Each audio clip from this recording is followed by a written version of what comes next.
ఈ వీడియోలో మనం వాట్ ద హెల్ను ఎప్పుడు ఉపయోగించాలో తెలుసుకుందాం. వాట్ ద హెల్ అనేది ఒక ఇన్ఫార్మల్ ఎక్స్ప్రెషన్.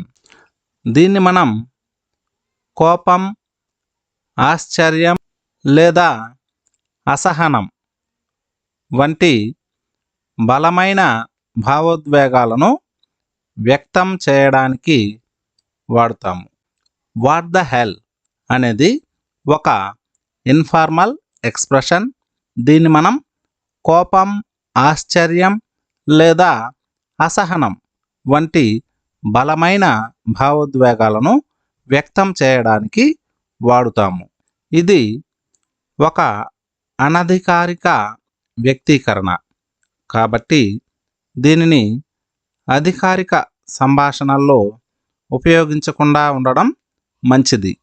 ఇది ఒక అనధికారిక వ్యక్తీకరణ అంటే ఇన్ఫార్మల్ ఎక్స్ప్రెషన్ కాబట్టి దీనిని అధికారిక సంభాషణల్లో అంటే ఫార్మల్ కమ్యూనికేషన్స్లో ఉపయోగించకుండా ఉండడం మంచిది.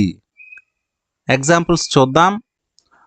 What the hell are you doing అంటే నువ్వేం చేస్తున్నావు.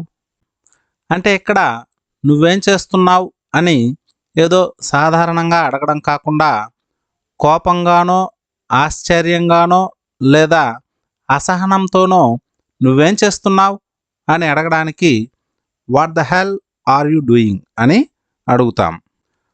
What the hell is going on here అంటే ఇక్కడ ఏం జరుగుతోంది.